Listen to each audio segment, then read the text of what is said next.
Vinícius está aqui conosco, Maria Cristina, salve, salve, Zaira Santos, Rogério Carvalho está conosco também, a Laura Lopes do Paraná, aqui, ó, grande abraço para a Laura Lopes, a Sônia Vieira, o Cleison Reinhardt, grande camarada Cleison Reinhardt conosco aqui.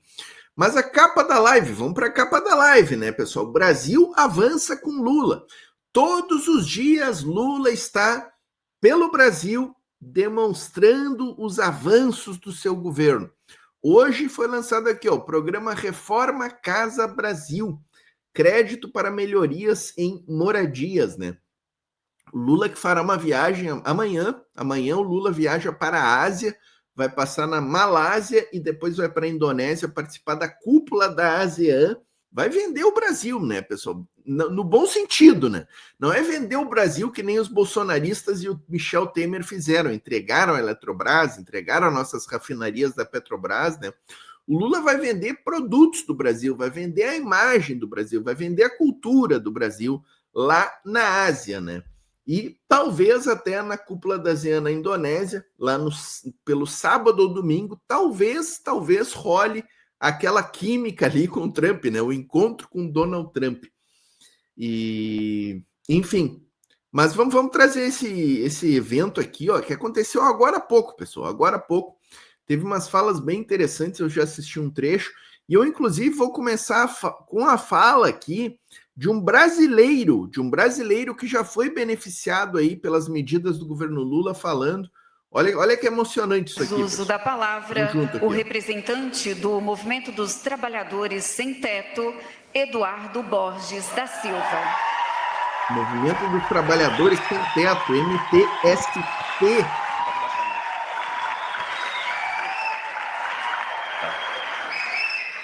Boa tarde a todos e a todas. Queria, primeiramente, saudar o presidente Lula.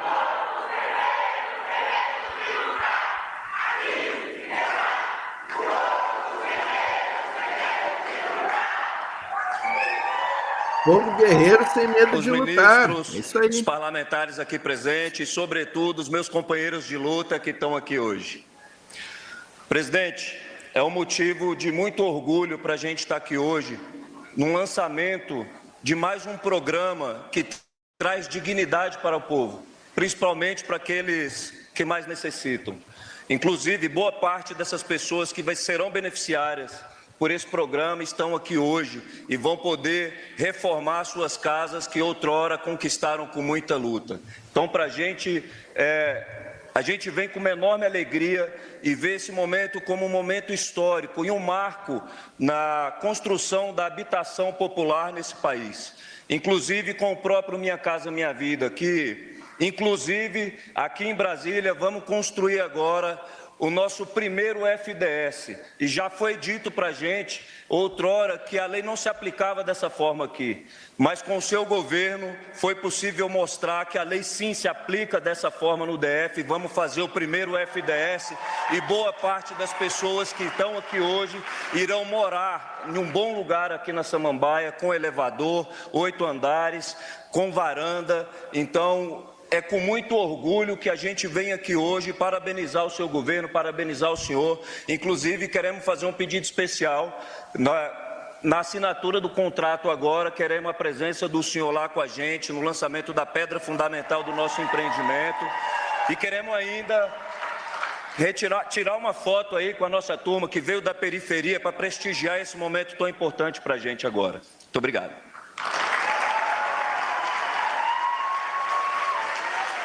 Excelente, bonito ver os sorrisos ali do povo, né? O povo tem medo de lutar.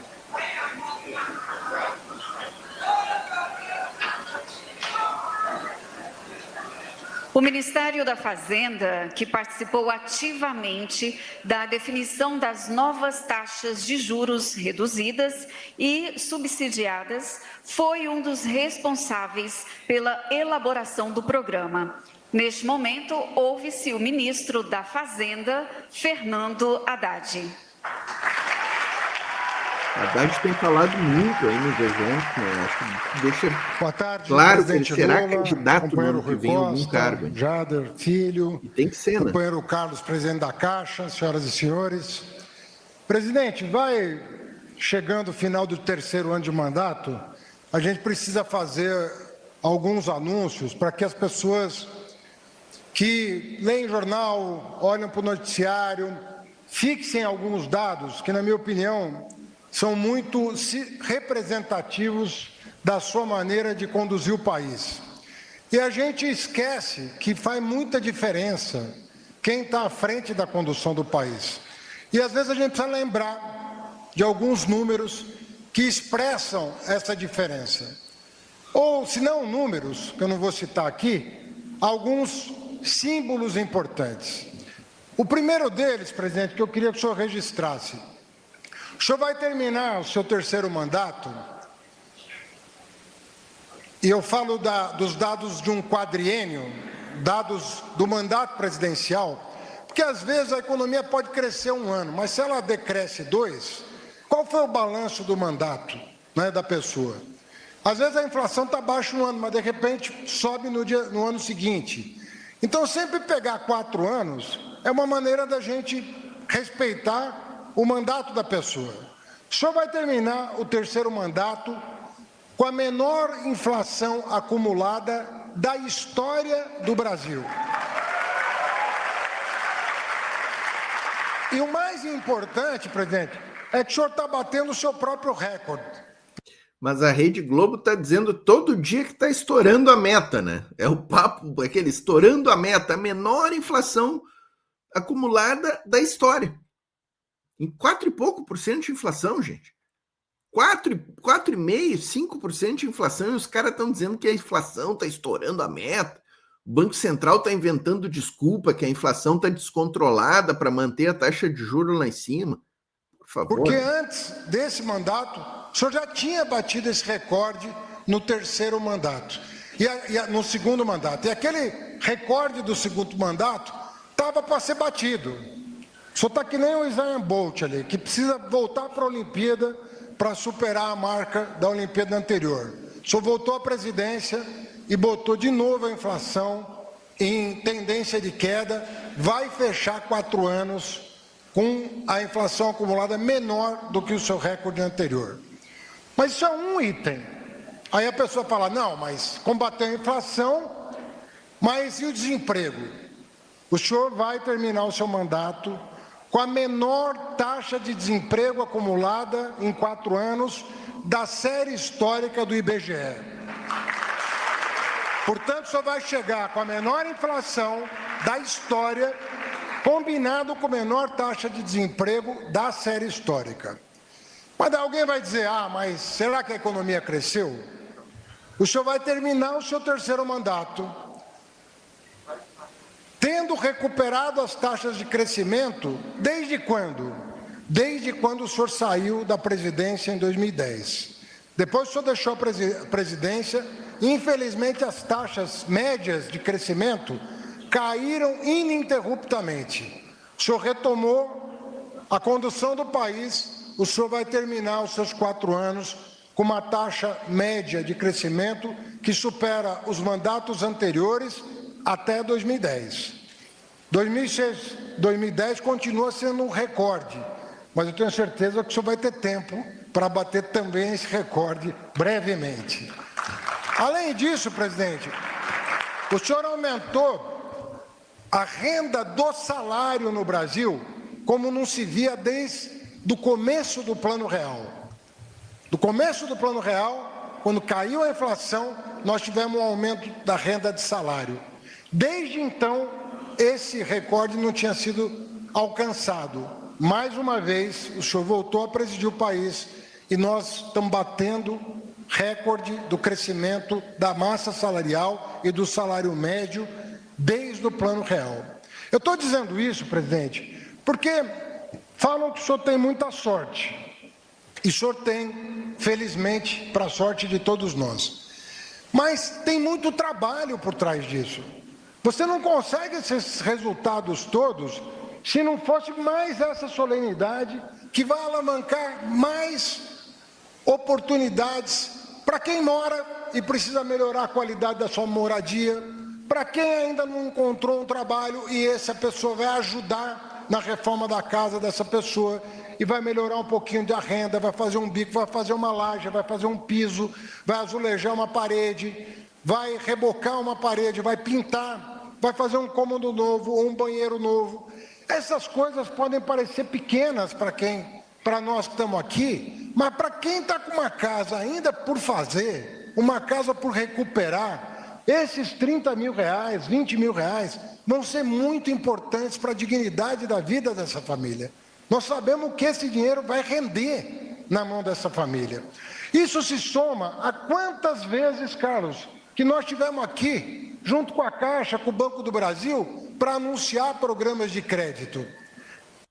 E é interessante, né? Eu acho que talvez o Haddad até vai falar nisso, eu não vou me estender muito. Mas além da importância para a vida dessas pessoas, né, que vão fazer ali as pequenas reformas, aumentar suas casas, esse dinheiro vai todo para o comércio ali da região, né? Para a ferragem da região, gerando crescimento, fazendo a economia rodar, né? É o que essa turma aqui do lado sabe. Ó. Essa turma do lado sabe fazer a economia rodar, né? PT no governo é a economia rodando, gente. Não é a estagnação dos neoliberais. É muita diferença. É muita, só não enxerga a diferença quem não quer. A semana retrasada, nós lançamos um programa de crédito. O Banco Central apresentou para o Conselho Monetário Nacional uma nova forma de organizar a poupança do país. A caderneta de poupança que financia a habitação popular. Foi feita uma ampla reformulação que, com ingredientes que foram introduzidos para tornar barato para quem precisa o crédito, vai alavancar quase 40 bilhões de novas construções. Aqui nós estamos falando de 40 bilhões para melhoria do que já existe. Semana retrasada foi para novas unidades habitacionais. Ministro Jader, que anunciou uma meta que parecia impossível de atingir, está atingindo a meta um ano antes de terminar o governo. E já fixou um desafio novo para si próprio, junto ao presidente da República. O Minha Casa Minha Vida voltou para valer, voltou para retomar a queda do déficit habitacional no Brasil. E nós estamos a alguns passos de acabar com esse problema definitivamente, com marco de garantias, com um crédito do trabalhador, com Minha Casa Minha Vida, com uma série de programas que fazem sistema.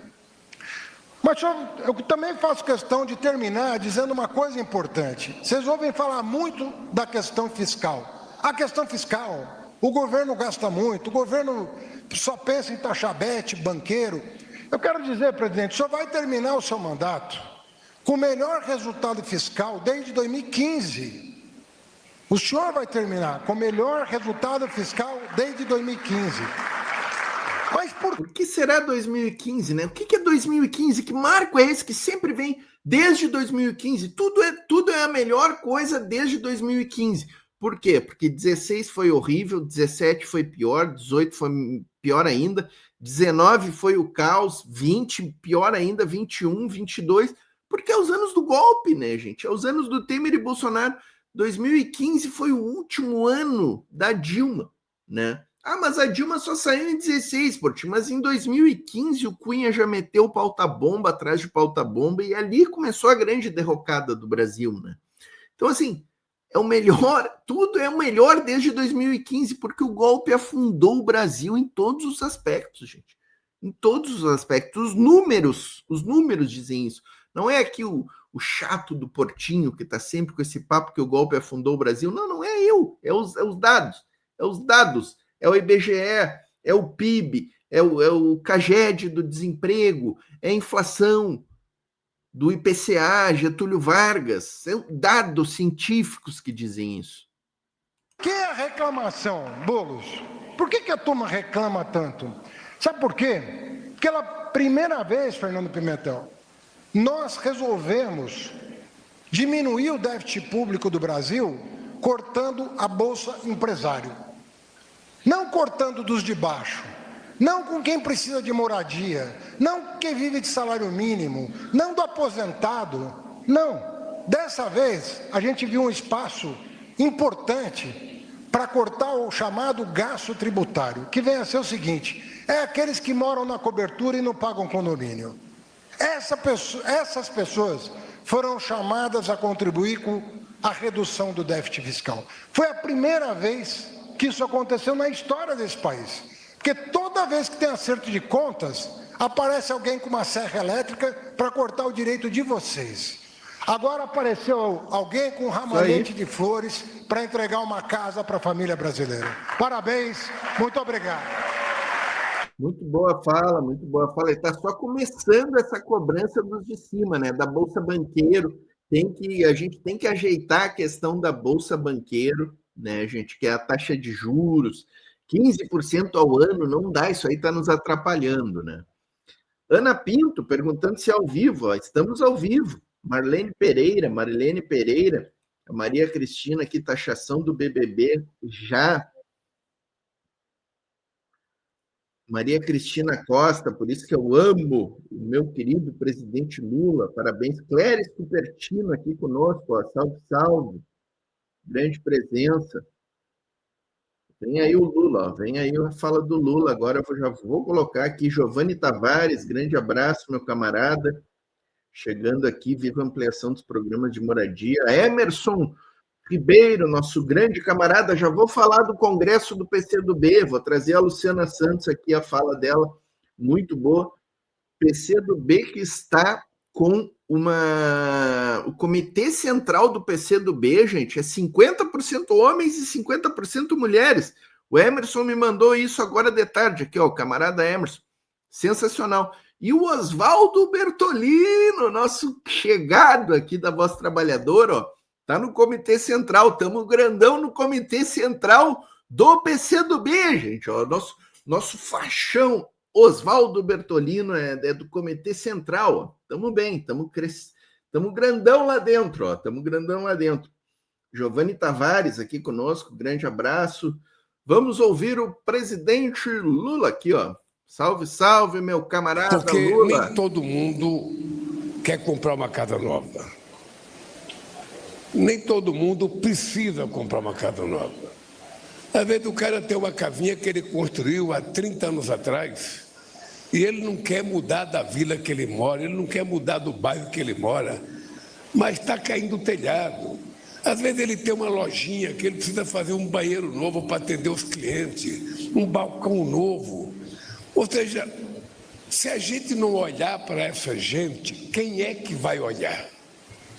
Um dos papéis mais importantes do Estado é olhar para aquelas pessoas que o mercado não tem interesse de olhar. Pode ser duro dizer uma coisa dessa, ou dizer o Lula é contra o mercado. Não. O mercado é muito sábio.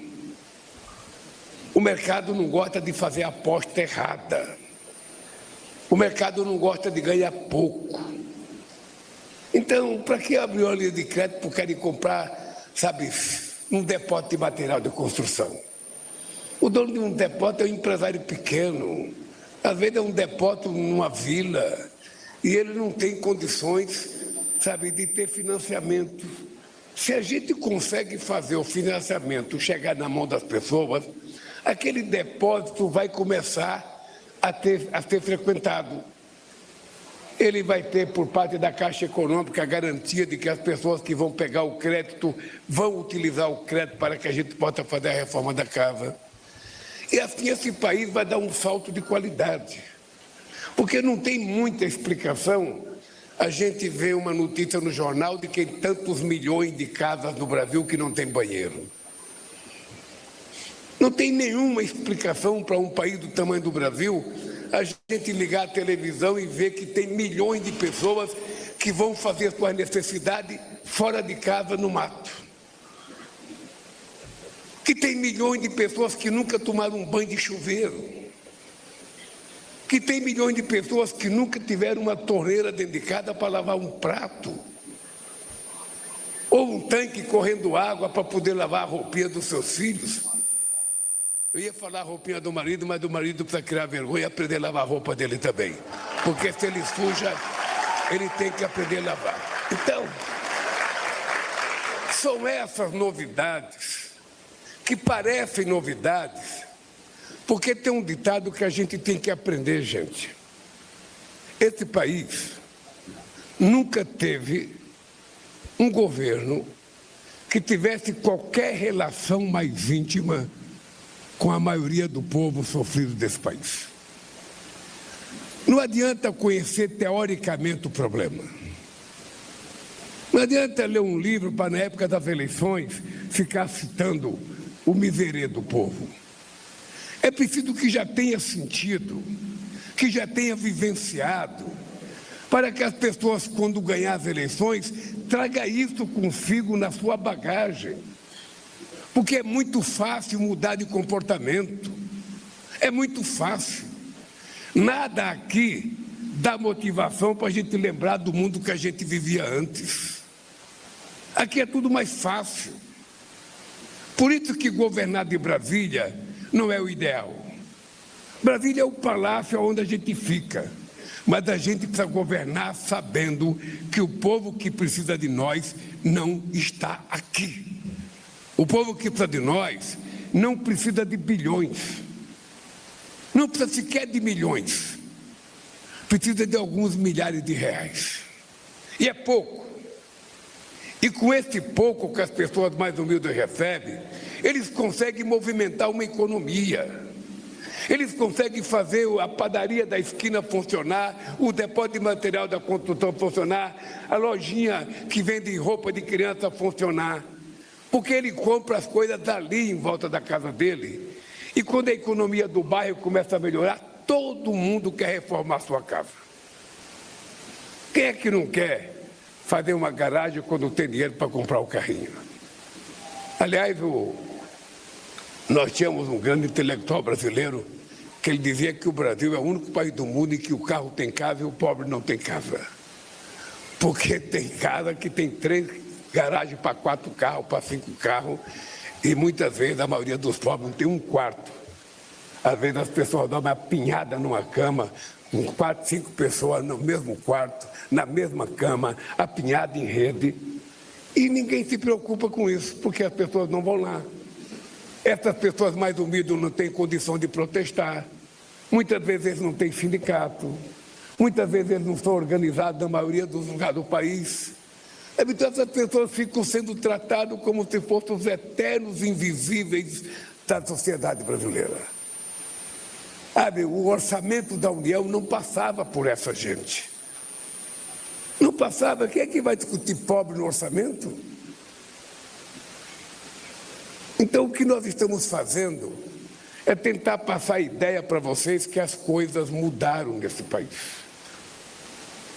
O que nós estamos querendo passar para vocês é a ideia de que, embora a gente governe para todo mundo, as pessoas mais necessitadas têm que ter prioridade nas políticas do governo e nas decisões do governo.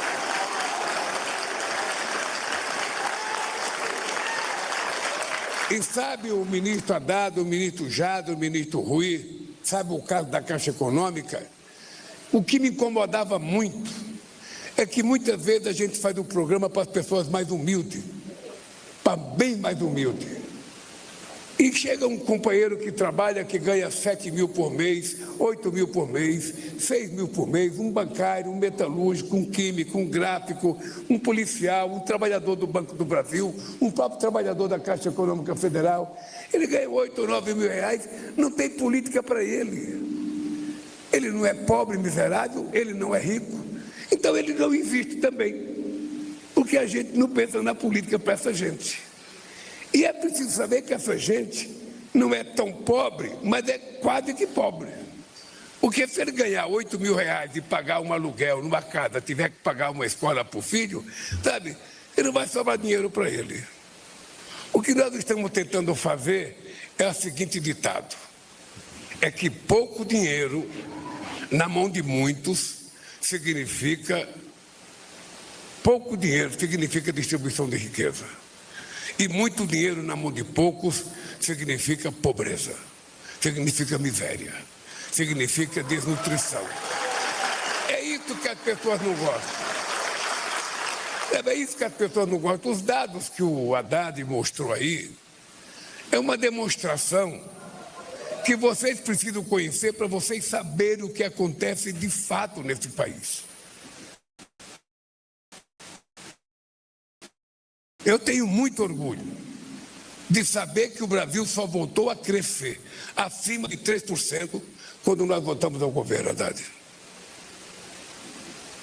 A última vez tinha sido em 2010, quando a economia cresceu 7,5%. De lá para cá ela caiu, só voltou a crescer quando nós chegamos. O salário mínimo ficou 7 anos sem receber um reajuste real de salário. Não a reposição inflacionária, mas alguma coisa comparada ao crescimento do PIB. Há quanto tempo não se reajustava a tabela do imposto de renda? Quando você não reajusta a tabela do imposto de renda, você está diminuindo o poder aquisitivo do trabalhador. Então esse país era assim.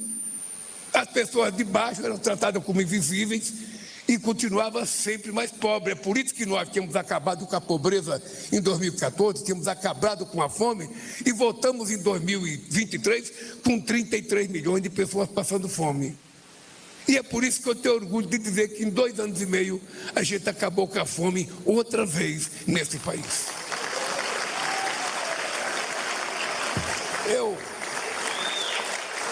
O pessoal que acompanha mais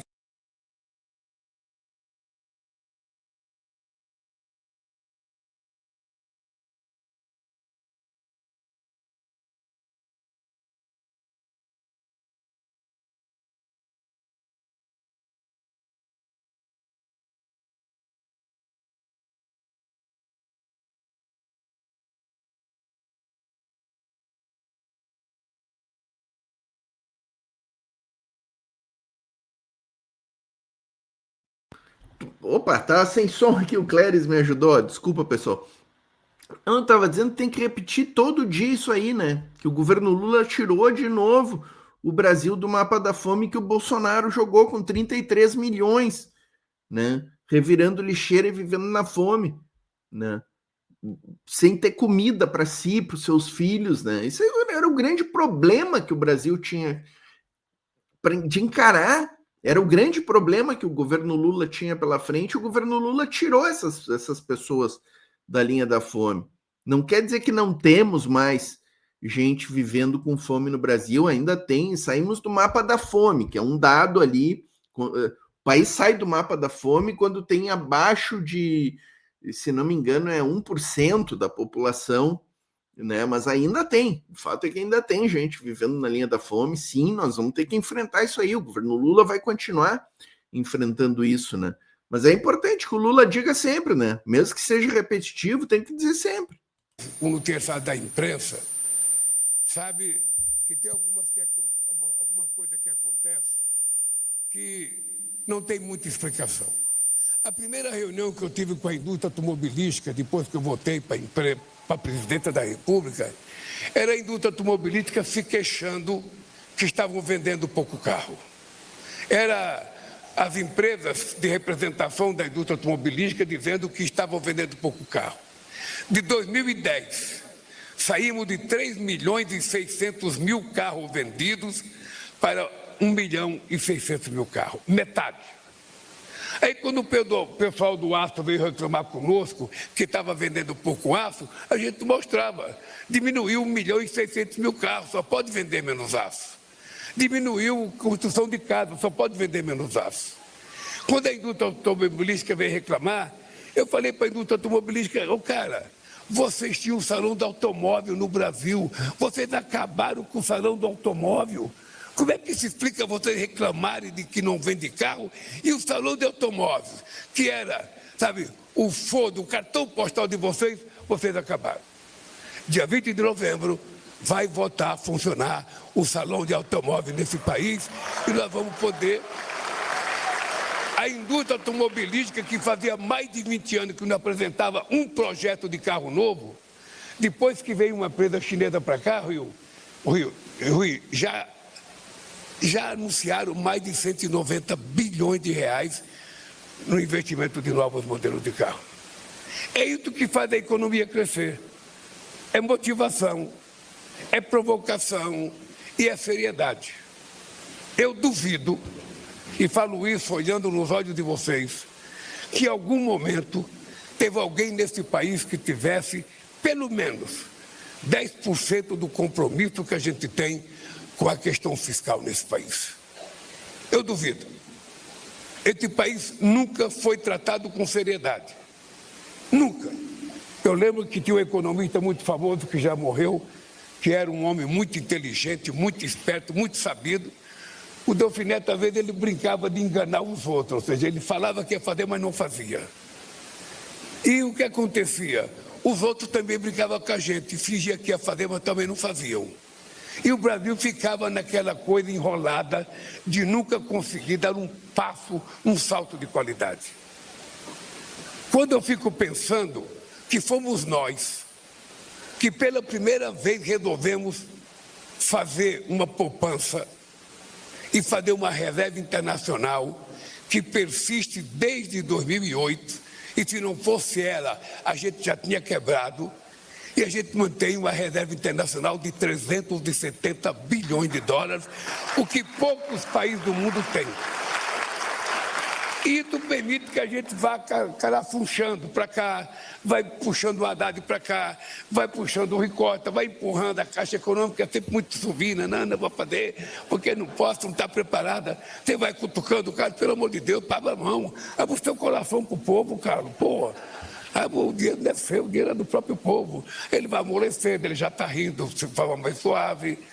E a gente vai percebendo que é possível fazer as coisas. É possível. Quem é que imaginava que a gente conseguiria aprovar e chegar no ano que vem, o trabalhador que ganha até R$5 mil não pagar mais imposto de renda nesse país?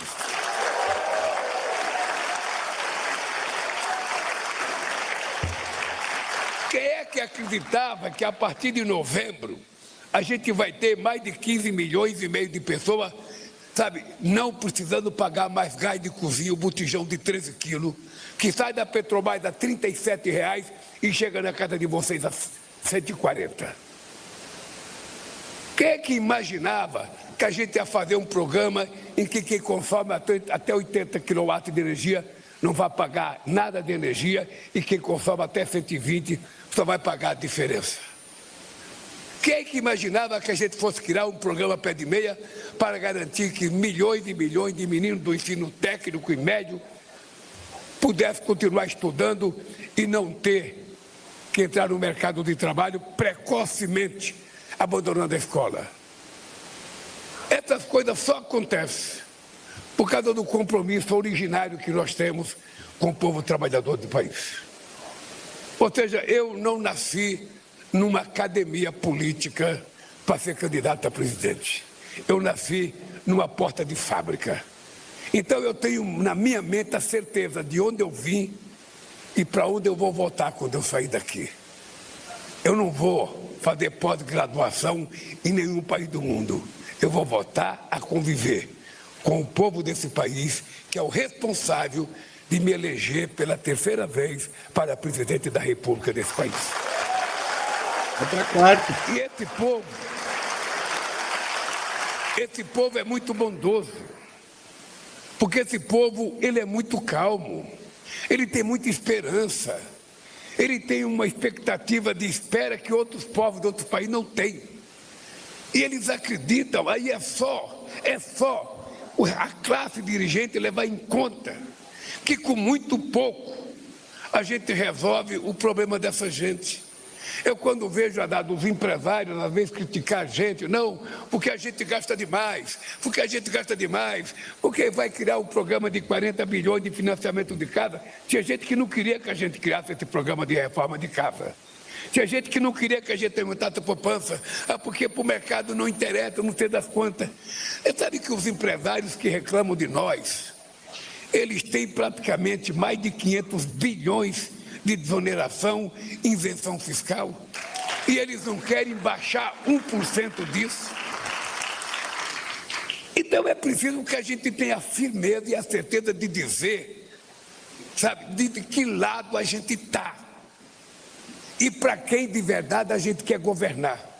Eu quero que os empresários todos ganhem muito dinheiro. Eu quero que as suas empresas possam crescer, possam produzir, possam gerar emprego.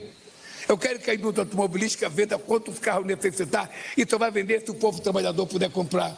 Eu quero que os banqueiros ganhem dinheiro, mas não precisa extorquir o povo. Ganhe dinheiro de forma tranquila, emprestando dinheiro a juros razoável. E aí, Haddad, cai nas nossas costas.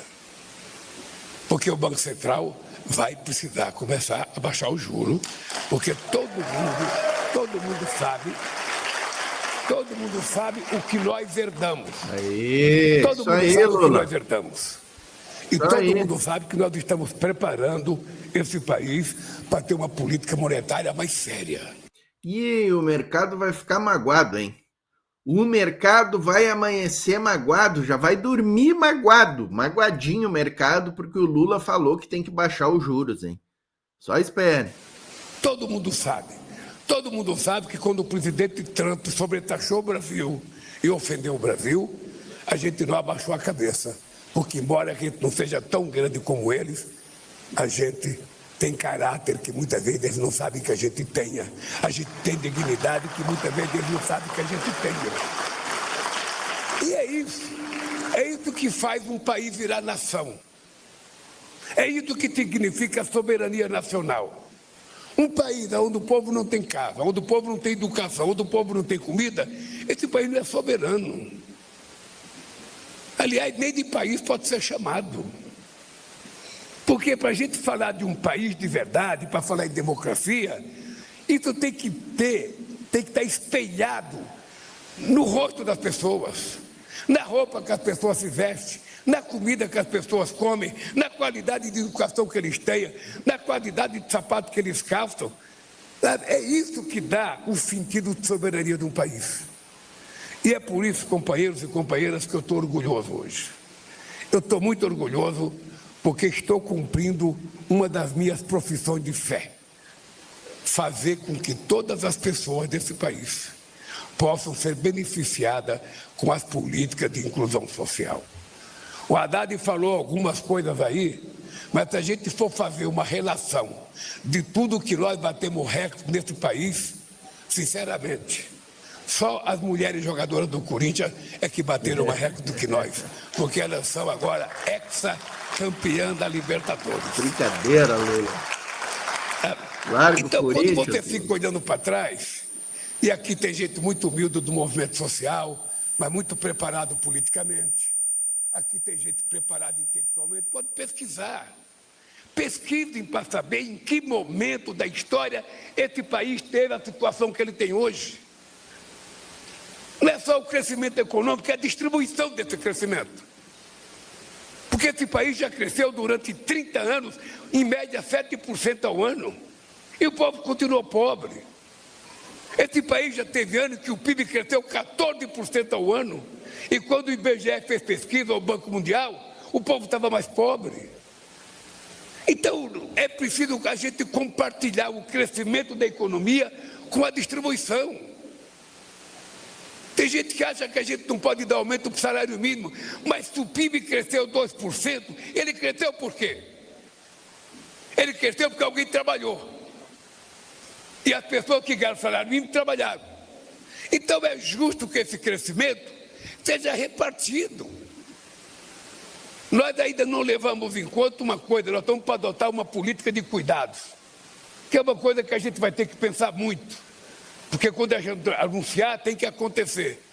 Mas imagina se a gente fosse a dar de colocar no crescimento do PIB brasileiro a quantidade de pessoas que trabalham cuidando de parentes, cuidando de pai, cuidando de mãe, cuidando de filho, sem ganhar nada. Cuidadores.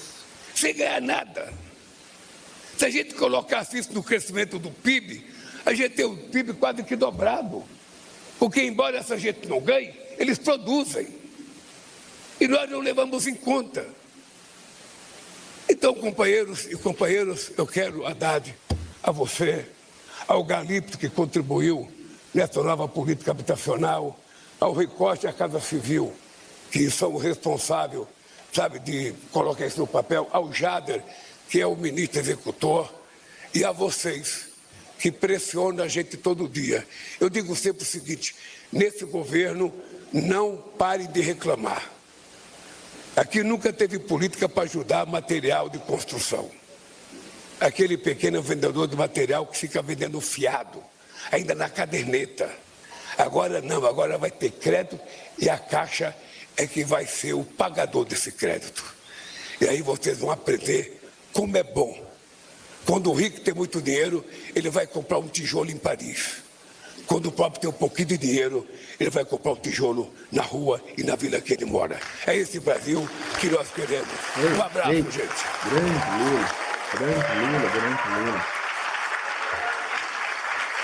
Aplaudido.